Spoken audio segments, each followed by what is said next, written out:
From WXXI News, this is Connections. I'm Evan Dawson. Our connection this hour was made last Friday when Ukrainian President Volodymyr Zelensky joined President Donald Trump and Vice President J.D. Vance in the Oval Office. The meeting was described in advance as a conversation between leaders who are ready to sign a mineral rights deal, potentially a way of setting up an agreement to end the Russian invasion. But even before President Zelensky came to the Oval Office, the deal was being constructed without him and without Ukraine at the table. President Trump's team had already had conversations with the Russians, who have publicly expressed glee at the change in American disposition. Trump's envoys had been talking about what Ukraine would have to give up. Precious metals, yes, a whole lot of money, the dream of joining NATO, roughly a third of its territory, including Crimea.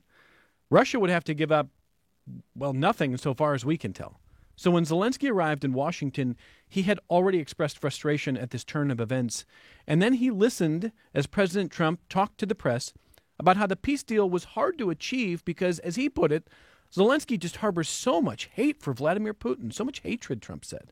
It was hard to understand or deal with. And then, of course, you could see Zelensky had had enough.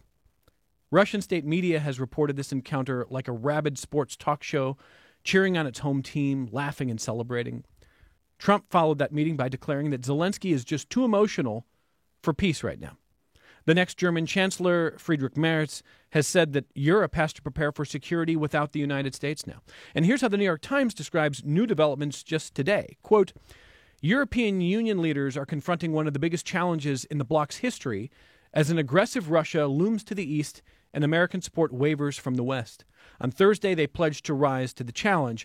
Leaders gathered at a specially convened meeting in Brussels to discuss how to bolster both Europe's own defenses and its support for Ukraine amid enormously high stakes. They must figure out how to accomplish these aims without further alienating their tempestuous allies in Washington, end quote. By the way, with all the talk from the Trump team about how Zelensky doesn't want peace, keep in mind, Russia is still firing missiles at civilian targets inside Ukraine. Today, Russia struck a hotel in Zelensky's hometown, killing 4 people. Meanwhile, Trump says he feels that Putin does want peace. Tonight, the Skolny Center for Polish and Central European Studies is hosting Adrian Karatnitsky, whose book Battleground Ukraine is an indispensable work chronicling the story of Ukraine since the early 1990s to today. But first, he is with us, and we're glad to have a journalist, non-resident fellow, senior fellow with the Atlantic Council's Eurasia Center, and the author of Battleground Ukraine, with us. Adrian, thank you for making time for the program today. A pleasure. And Dr. Randy Stone is with us as well. Randy is director of the Skolny Center for Polish and Central European Studies at the University of Rochester. Welcome back to the program. Good to be with you, Evan. What's happening tonight, Randy? So tonight, Adrian Karatnitsky will be talking about his book, Battleground Ukraine, and the current situation in Ukraine. The lecture will be at 7:30 in Gergen Hall 101 on the U of R campus. It's free to the public, and there's free parking. And we're going to talk about the book here and some of this history, but for the lay public who are, trying to understand with the speed of events so seemingly picking up velocity each day, Randy, what do you think the public will get from tonight's event? Well, I think you'll get an opportunity to get a perspective. So Adrian offers a remarkable historical perspective, and his book reads as both a history and a personal memoir because he knows a lot of the people who were involved over the years. So if you're looking to try to get some sense of what's really going on, this is a good opportunity. Before we get into some of that history, let me ask both of you. Adrian, I'll start with you. Did you watch the Oval Office event live? I mean, what did you make? Live on tape, about a half hour after it was happening. So while it was happening, but with a little bit of a tape delay. And what did you make of it? Well, look, it was an ambush. Zelensky did not behave inappropriately, but he did not behave optimally, which is to say we saw the rather, elaborate effort to play up to Trump's big man status by both the French president and by the British prime minister. And I think Zelensky, who, I would want to call it post-traumatic stress diplomacy. He is the head of a country that is under constant attack. He is under constant danger. It's, he is walking a tightrope, and he is a high-strung guy. And so perhaps he wasn't suitable to that. But I think he had a way of deftly avoiding this. He could have very easily said, Mr. President, we have some serious issues to discuss. I think we should discuss them in private. I'm keen on peace. Let's move on. But he decided, I think, in the heat of the moment, to go back and forth. I think that was his biggest mistake. Not that anything that he said was inappropriate, and not that what J.D. Vance did was right. was outrageous.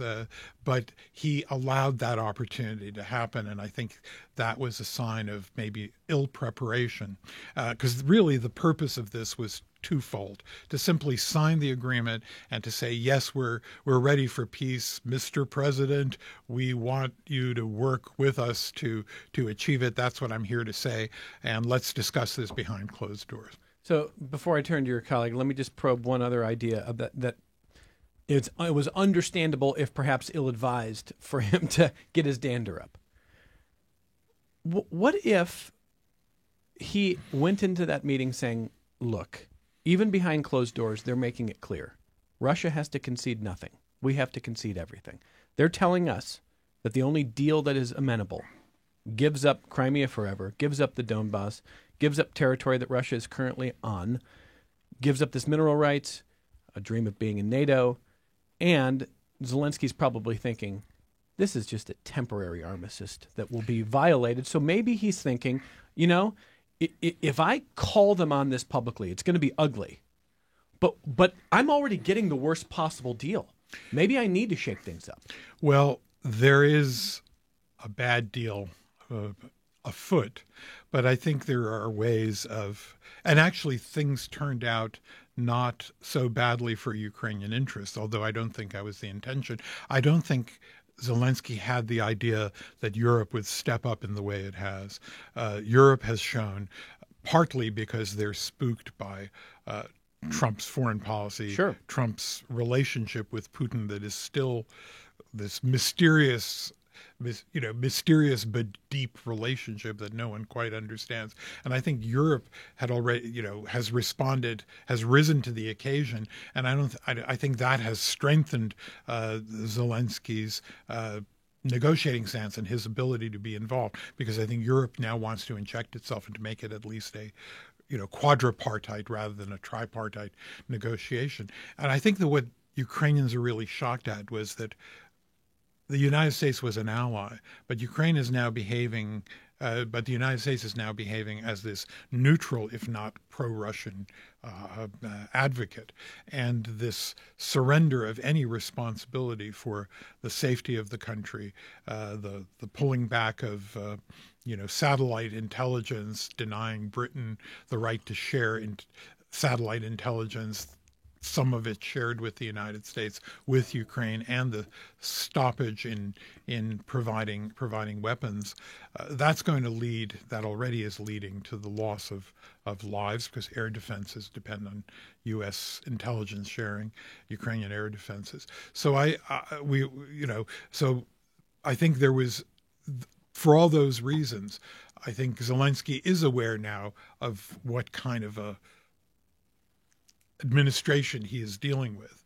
And maybe that's a good thing, not to have illusions that we're going to find a fair and equal arbiter. But I think he came there for the status, to try to speak truth to power and to try to break through to Trump a little bit on a personal level. And that's why I think that and he couldn't have foreseen that Europe would react this way. By the way, the Chinese have indicated that Europe also has to be. They believe Europe has to be at the table, and this is not just a discussion between the United States and Russia. That this is a broader discussion which includes Ukraine and includes Russia. What a paradox that it's not the United States that's advocating this broadening of an understanding that very broad interests are involved, but it is actually China trying to put its foot through the door.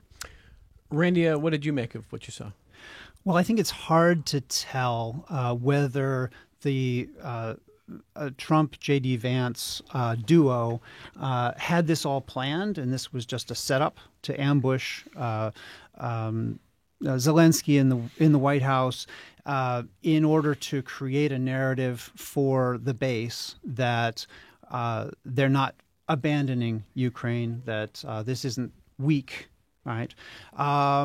Or they're just acting impulsively, as they've been doing on all other fronts, right?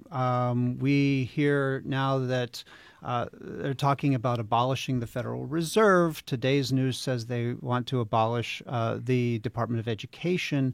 They're talking about dismantling the FDIC, which we all depend on to guarantee our bank deposits. There's an awful lot of impulsive craziness in this administration. And so exactly what was planned and what wasn't planned is something we'll probably never know.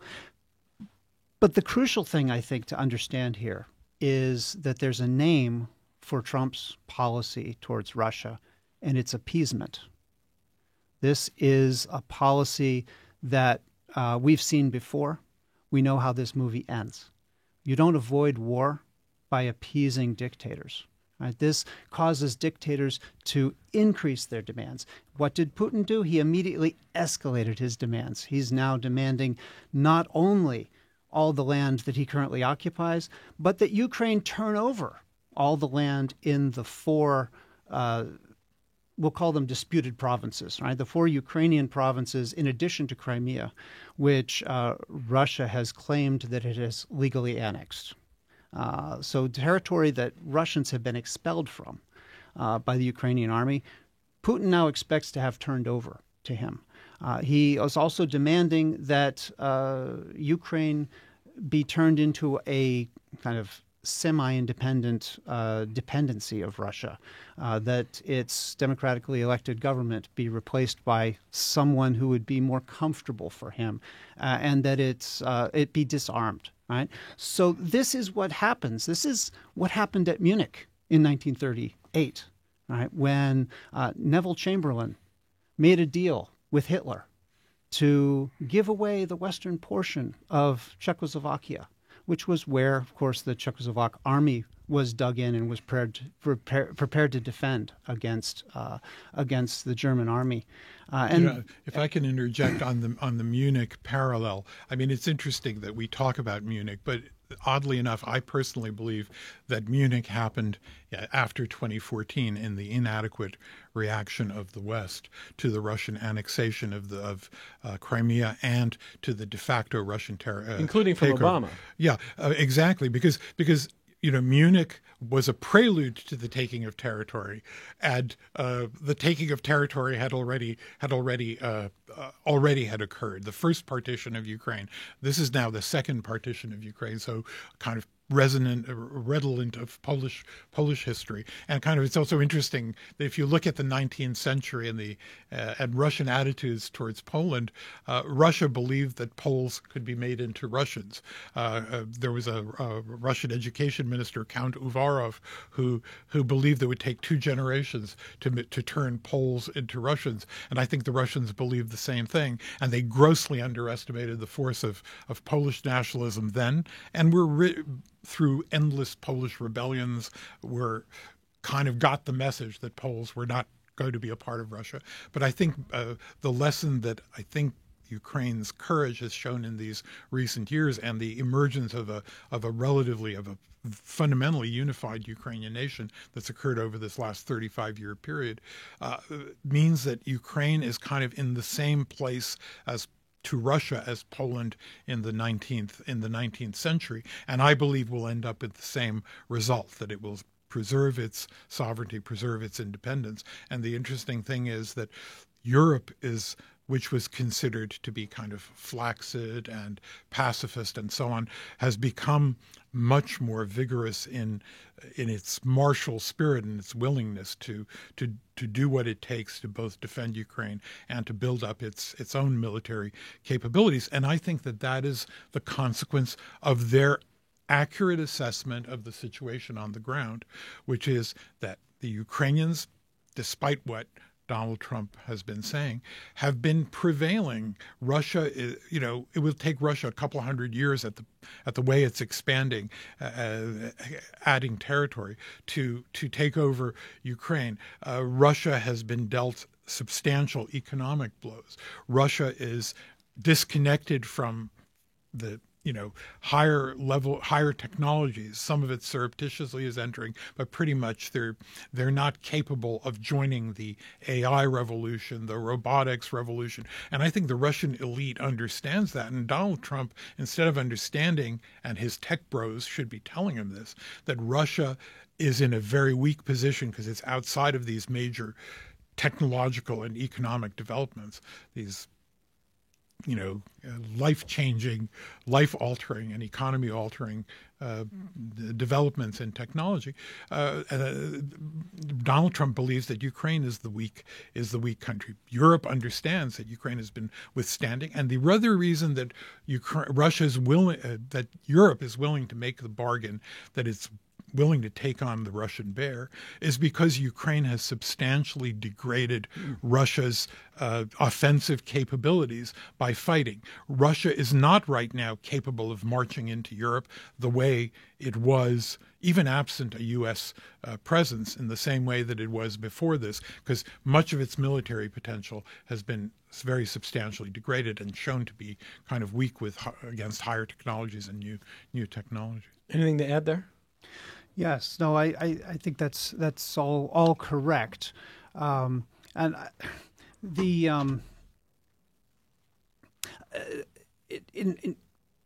Munich analogy was something that played a key role in U.S. Containment strategy after World War II. This was something that all the decision makers in the 1950s and 1960s were keenly aware of.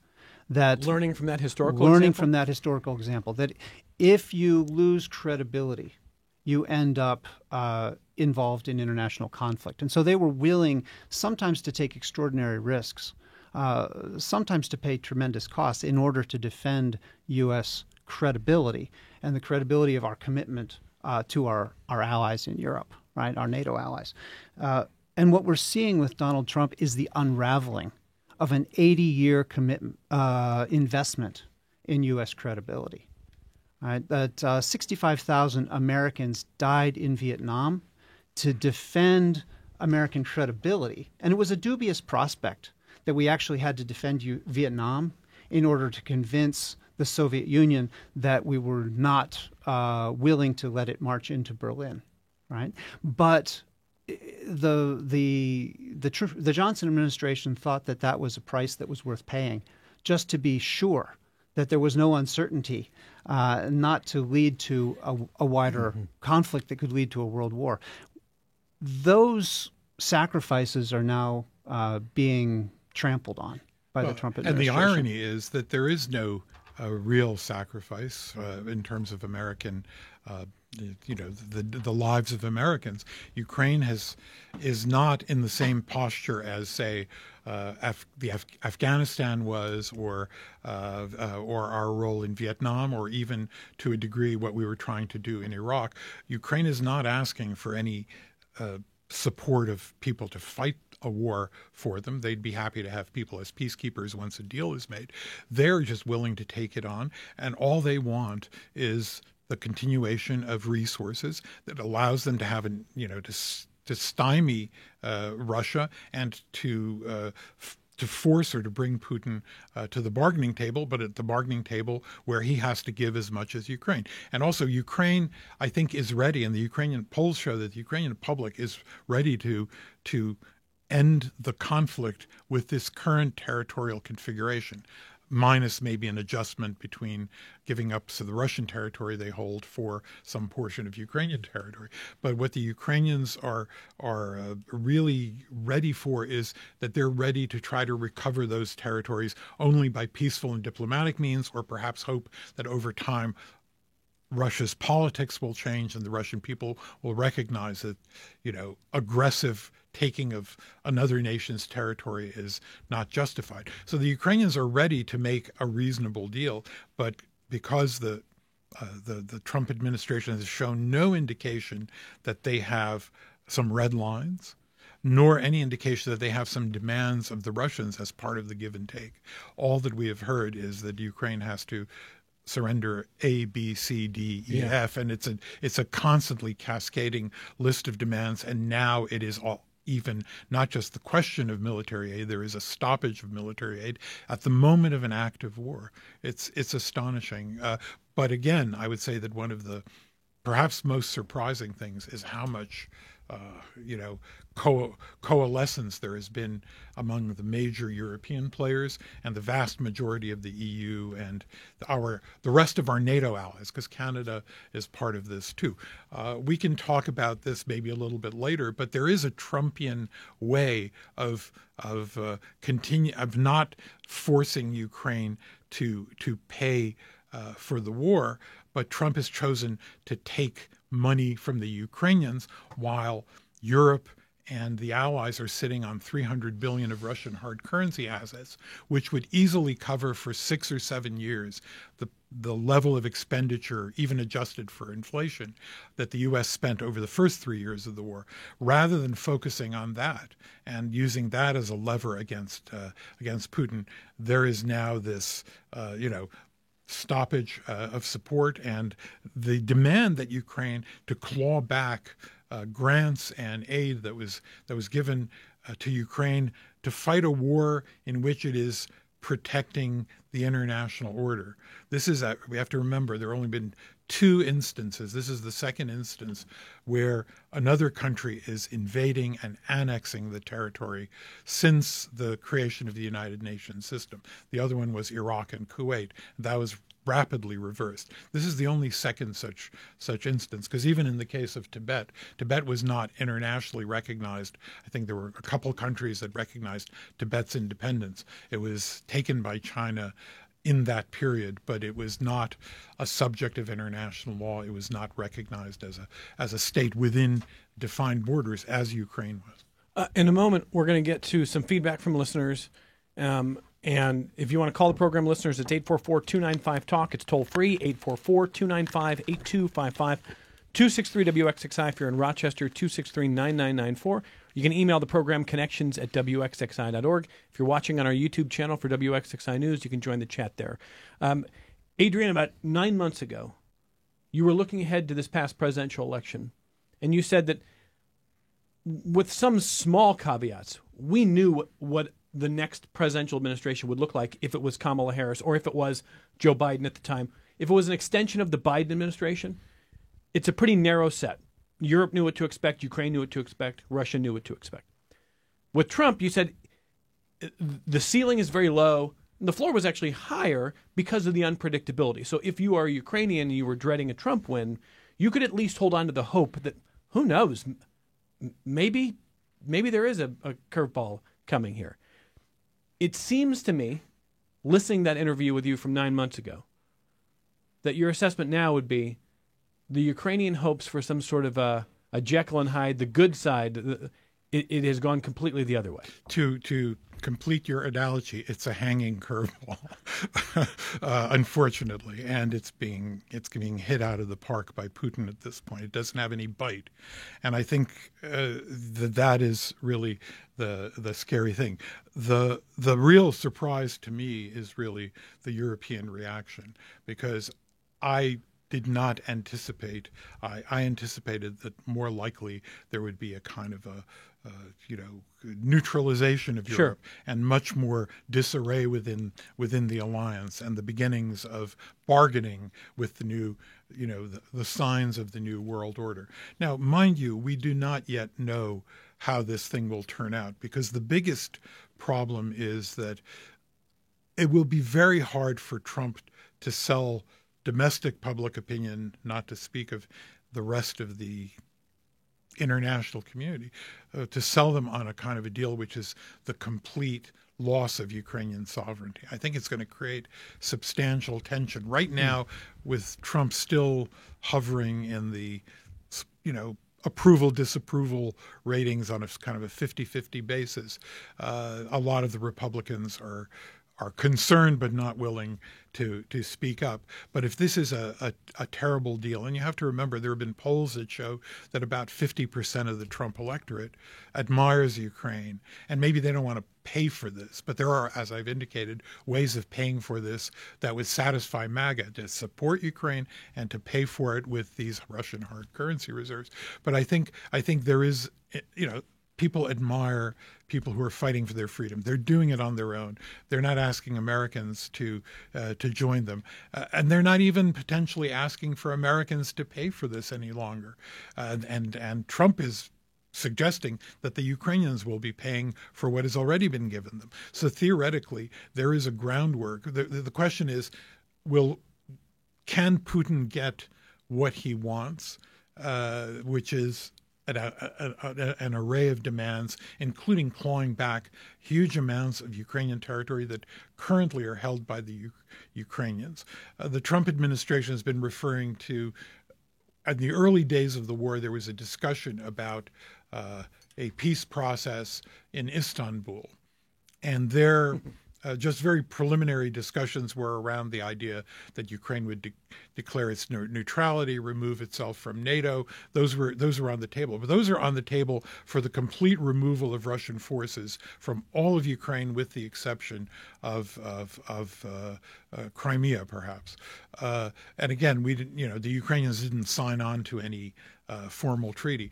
But I think Putin has these maximalist demands from before, but with the difference that he now occupies 4 regions and wants even more of them as part of the deal. So I just don't see how that will be able to survive. I think it'll create a lot of opposition inside the political establishment. I think public opinion will not respond in the U.S. will not respond to it, positively. So I think there is a game here, and the game is that Trump has already given away half the store, but Putin wants him to give away the whole store.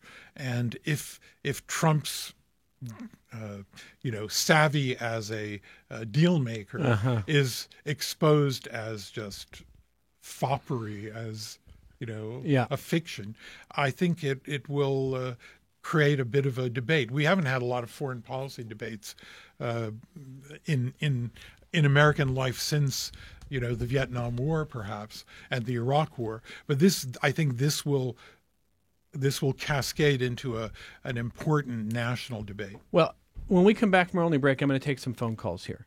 But of course, the reputation as a deal maker is a fiction, because Trump himself has said, to the extent that he's thought deeply about it, he thinks a good deal is when someone stomps on somebody else and gets what they want out of them. A good deal is supposed to be when both sides feel good about something, as opposed to thanks for doing work on my company. Here's a check for half. I'll see you in court, and laughing at them. That's the deal that Trump boasts about in his books. That's been the history of his work as a deal maker. So, and when we come back, we're going to talk a little bit more about the perspective that perhaps there's some bigger game afoot looking forward here. And I do want to ask my guest to talk a little bit about some of the history in his book that I think, if we see a still ostensibly independent Ukraine, could it revert to some of the statuses that we've seen over the last 25, 30 years in which the Kremlin seeks to have mostly complete control over Kiev? So my guest is Adrian Karnitsky, who is a journalist, a senior fellow with the Atlantic Council's Eurasia Center. His book is called Battleground Ukraine, From Independence to the War with Russia. He is in Rochester as a guest of Dr. Randy Stone and the Skolny Center for Polish and Central European Studies at the University of Rochester. They have an event tonight, and they would love to see you tonight. We're going to come right back, and we'll take your phone calls next. This is Connections. I'm Evan Dawson. If you're on the phone, hang there. We'll get to all of your calls here. Jack in Greece first. Hi, Jack. Go ahead. Oh, hi, Evan. Thanks. Hey, Evan, just a reminder, first off, is that President Trump was impeached during his first term for his phone call to President Zelensky. The other is just a reflection back that I know there was talk at one point during Biden's administration about NATO being available for Ukraine, but that got knocked out due to a number of issues. But the thing that I find interesting is during President Trump's conversation, if you want to call it that, with President Zelensky. He talked about you're risking World War III. And in today's feeds, we see President Macron offering their nuclear deterrence to protect Ukraine, potentially. So the thoughts that I would have is, and the other thing is that Europe in general seems to be still very vulnerable to gas and oil supplies. And I guess the question for me that I have would be, do we think Trump is closer to Russia or Europe? What would the U.S. do if Europe gets involved in a shooting war with Russia to protect Ukraine? Okay. Anyway. Yep. Jack, thank you. Adrian, you want to hit that first? I will. Look, first of all, there's a whole series of issues, but on the deterrence issue, nuclear deterrence has worked. One of the reasons that I think Britain and France are reasonably self-confident is that they have a nuclear deterrent, and the idea that we are on the threshold of nuclear annihilation is a nonsense. I visited Kiev, and the Biden administration, to be fair to the Trump administration, to a degree, fell for Russian nuclear blackmail. Bellicosity, sure, and held back on certain types of weapons, fearing that kind of ultimate escalation. But I had meetings with Ukrainian diplomats who were in on the high-level meetings with their Chinese counterparts, and very early on, the Ukrainians were engaging the Chinese and getting feedback from the Chinese. And they had very clear understanding that Xi, who has had dozens of meetings and interlocutions and contacts with Putin, that Xi had sent a strict message that Russia would be isolated, that China is completely opposed, and that China was very comfortable that message had been heard and that is not a viable option for Russia. There are all of the big players that have their prosperity in mind do not want to see a nuclear conflagration. And Putin is not a madman. He is a calculating, cynical guy who has so far been able to figure out how to manipulate the president of the United States. Briefly, are you comfortable at this point? I mean, I remember 3 years ago you said, you had family calling you saying, "Is this World War III?" And it was an unsettling time. Are you comfortable now saying there's a lot of things going on, but nuclear conflagration is very unlikely or not happening? I don't feel comfortable saying that that's certain. I think we live in very uncertain times, and that's part of why I'm so concerned about Donald Trump's ham-handed diplomacy. Nuclear war is extremely unlikely whenever it's relatively clear what people's interests are. And it's clear what the red lines are. There can be unusual anomalies, as there were during the Cold War. Cuba was an anomaly, and West Berlin was an anomaly, right? And they were frozen in place because everyone understood where the red lines were in the relationship. The Biden administration has made it very, very clear that there are red lines, and one in particular that Donald Trump rushed to obfuscate was the red line about Taiwan. Right? Biden made it very clear that the United States would be involved in a war with China if China attempted to conquer Taiwan. And Donald Trump immediately said, "Oh, well, we don't talk about things like that because I don't want anyone to know what we would do, and I don't want to be put in this sort of a position." Right? So there's a great deal of uncertainty. And if the United States makes its commitment to Article 5 of NATO, under which the United States is committed, like every other NATO member, to come to the defense of every NATO member if they're attacked. If the United States makes that uncertain, that changes the game, right? And so then we have to worry, well, what does Russia think the United States will do if Russia gets involved in a conflict? Suppose Russia sends troops into Lithuania, right, which is a U.S. NATO ally and is a former Soviet republic, a territory that Vladimir Putin would very much like to take over again, right, bring back into the fold. Under Article 5, the United States would be legally committed to go to the aid of Lithuania. And there was no question that the Biden administration was committed to doing that. Right? There is a great deal of question, right, in the Russians' minds about what Donald Trump would do. And that sort of uncertainty makes possible miscalculations, which would lead to conflict. Russia, of course, would like to play on that uncertainty because that gives Russia bargaining leverage. And if it can divide the Western allies by making them think that they would be subject to coercion from Russia and they wouldn't be supported by the United States, then that allows Putin to make gains. Let me just say one thing about the Russian elite. We know it's corrupt, but I don't think we pay sufficient attention to the level of hedonism that is part of its culture, and the enjoyment of the good life.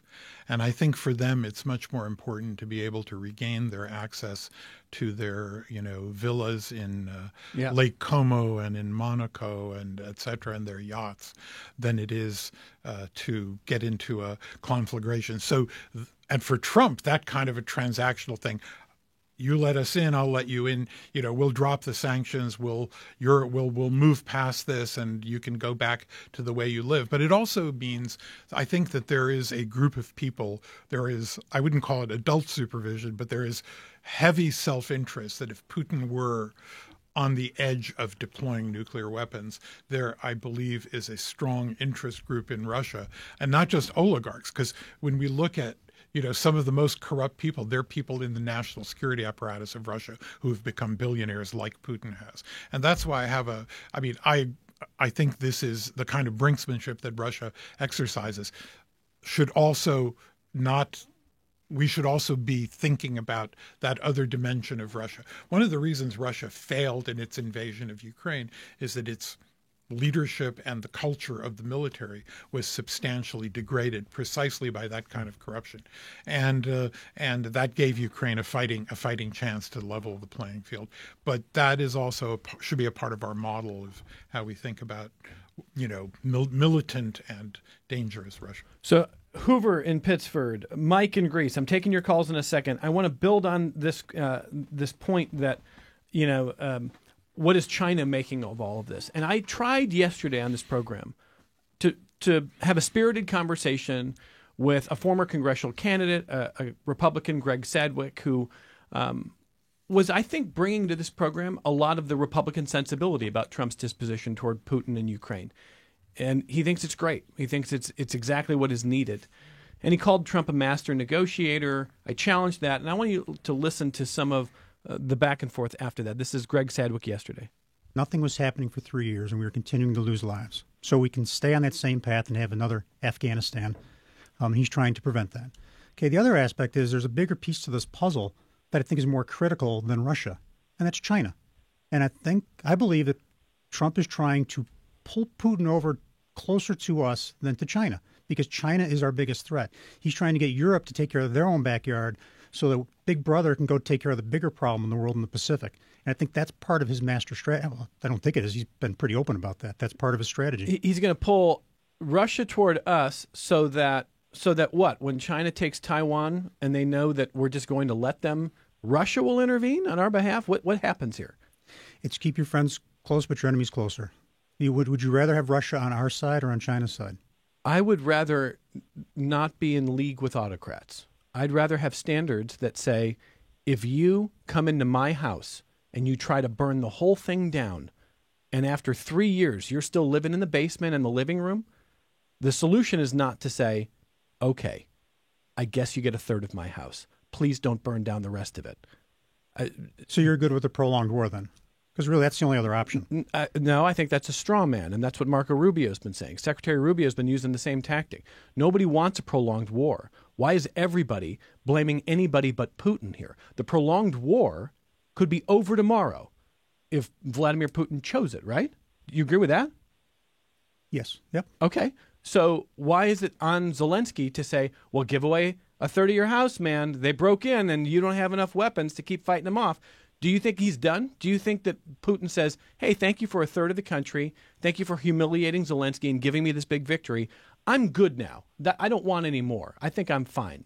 I think Trump's tactic of developing an economic relationship to where we are embedded in Ukraine gives us that without putting boots on the ground. I'm not for boots on the ground.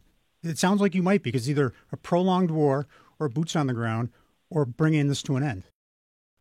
All right, Adrian, what do you hear there?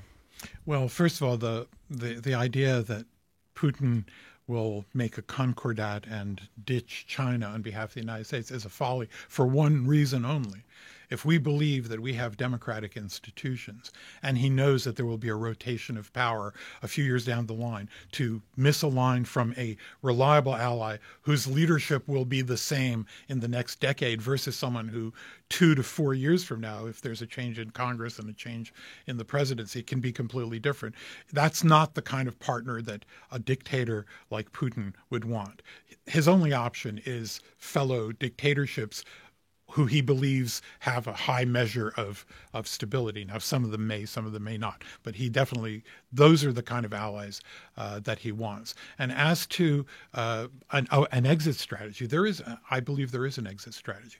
The exit strategy would be to give Ukraine longer range weapons to take out, to wage a reciprocal war if Russia attacks Ukraine's power grid, to attack Russia's power grid. If you attack the Moscow power grid, which is within 400 miles of Ukraine's eastern territory and reachable by certain kinds of missiles that Ukraine is getting but are not given the maximum range, you would very quickly bring them to the negotiating table. Sanctions are important, but three things: the continuation and the intensification of sanctions. But the biggest sanction would be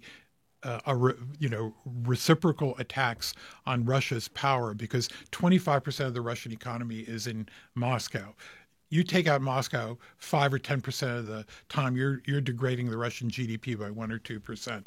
Russia has not hyperinflation, but very high inflation, 15% that's grappling with. Its hard currency reserves, those that are not in the West's hands, are rapidly declining, as is its reserve fund. There's a whole series of instruments that, the idea that the only option is an endless war is ridiculous. It's a properly waged war, and really on the front you basically have a stalemate.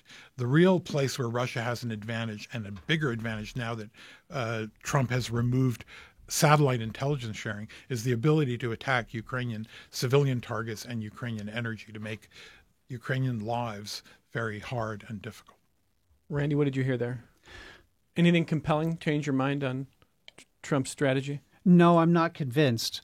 I think it's key to understand that the reason that the war lasted so long, the reason Putin was willing to hang in there when he was losing the war, was because there was this hope, this outside possibility that Donald Trump might win the next election. And if he did, U.S. foreign policy might change, and all of a sudden Putin might be handed Ukraine on a plate. He couldn't win it on the battlefield, but maybe he could win it in the American ballot box. And now? And sure enough, that was the outcome. Right. So now that the election is over, there's the uncertainty has been resolved. Right. So now it's possible to get a negotiated settlement. Right. If Trump were to suddenly adopt the Biden foreign policy, he could get Putin to make all sorts of concessions, because he has nothing left to wait for. But that's not Trump's interest. The other fallacy here is the notion that you can somehow contain China by appeasing Russia. Right? If the United States is not committed to defending Ukraine, which has proved itself to be an invaluable ally, right? The biggest obstacle to Russian military expansion into Europe,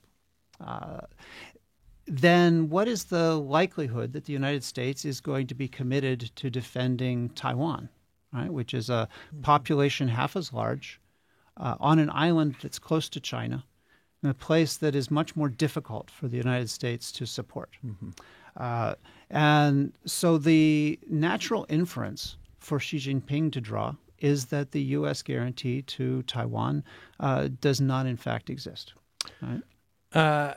Let me get Sarah on YouTube in the YouTube chat. She says, this makes me think there is more behind the talks and not in Zelensky's favor. I am curious if your guests have any thoughts on the possibility of trying to force Zelensky out. So this is where I come back to the book here. Battleground Ukraine, from our guest, Adrian Karatnitsky, takes us through the different presidencies in Ukraine since the early 1990s. And obviously, they're not all the same here. Yushchenko is not Poroshenko, is not Yanukovych, is not Zelensky, and there's different efforts from Russian leadership to create this level of influence. Right now, Sarah is asking, are we going to see this? Putin has kind of hinted already. So, well, Zelensky's a dictator because he's not having elections, and Americans in the Trump administration are saying the same thing. Zelensky says he'll leave if we get a NATO guarantee. But what happens next year? Do you see the likelihood that this book is almost foreshadowing what the next presidency will look like? In other words, a lot of Kremlin control. No, I think it's exactly the opposite. What this book is foreshadowing is that over the last 35 years has been the consolidation and genesis of a European-oriented and consolidated nation that understands it is not Russia. But how do they achieve that? I think Sarah's worried. They've already achieved it, and the only way they can lose it is if we don't give them the cooperation. That's what they're Sarah willing is worried to fight. about here. They're willing to fight for it, and I think Europe will step up. And Europe has most of that $300 billion of Russian aid, which they can access. And then the question is whether the Trump administration will deny Ukraine and Europe the ability to buy U.S. weapons, which is in the economic interests of the United States to sell to Ukraine. But really, the question about the Ukrainian future, because of this consolidation that has occurred over 35 years and the lack of knowledge about who Ukrainians are and the lack of knowledge about the fact that Ukrainians in the end determine their own destiny. They were the ones who unseated a president, Yanukovych, who was tilting towards Russia. They're the ones who defended their democracy in the Orange Revolution with mass protests that lasted over a month. They're the ones who have gone into the front since 2014 and fought a war with very little Western support at the very beginning, with very little Western support in the first months, but only when they showed that they could kick butt, and they forced the Russians out of major territories, ran rings around them, did the West come in with massive and substantial assistance. So I think, and the most important thing is, because of this consolidation, because the country is unified around preserving a state based on a Ukrainian identity, a European orientation, and personal and political liberties, no matter who is the president, whether it's Zelensky or General Zaluzhny, the former commander of Ukrainian forces, who is the only other candidate who leads him in many polls or is running close to him in polls. There will not be a change in the orientation because Ukraine is sensitive to the will of its people. You also have to understand that Russia took the territories that were the least nationally conscious and separated them But there out. still have to be fair elections. In Ukraine. In Ukraine.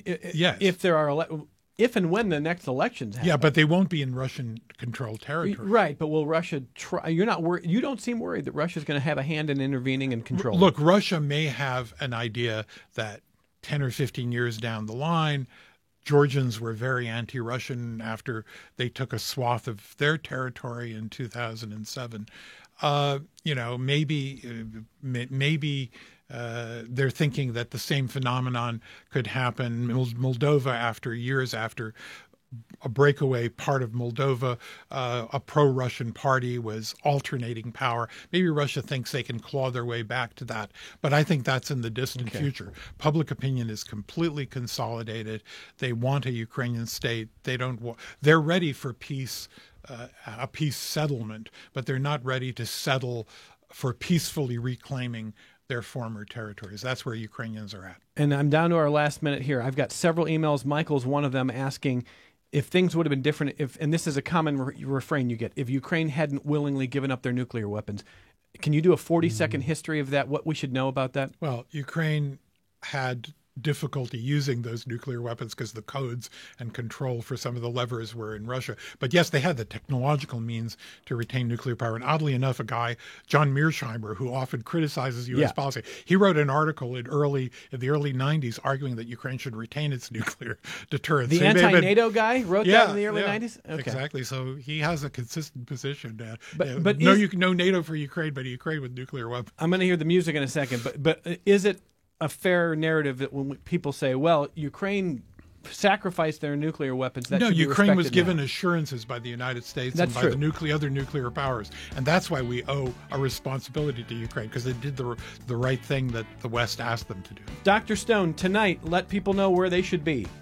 It's 7:30 this evening at the University of Rochester, Gergen Hall 101. And our guest, Adrian Karaknitsky, will be talking about his book and the current situation in Ukraine. Well, we just scratched the surface, so I think you ought to be there tonight at 7:30. But I want to thank Randy for reaching out and helping bring this conversation. Will you come back soon? Unfortunately, there's a lot to talk about. Will you come back soon? I'll be back, Evan. Good to talk with you. Thank you very much, Dr. Stone. Adrian, great to meet you. A pleasure. Thank you very much. Adrian Karaknitsky, and the book is Battleground Ukraine, very accessible to anybody who wants to better understand what's going on now and in the country's history. More connections coming up.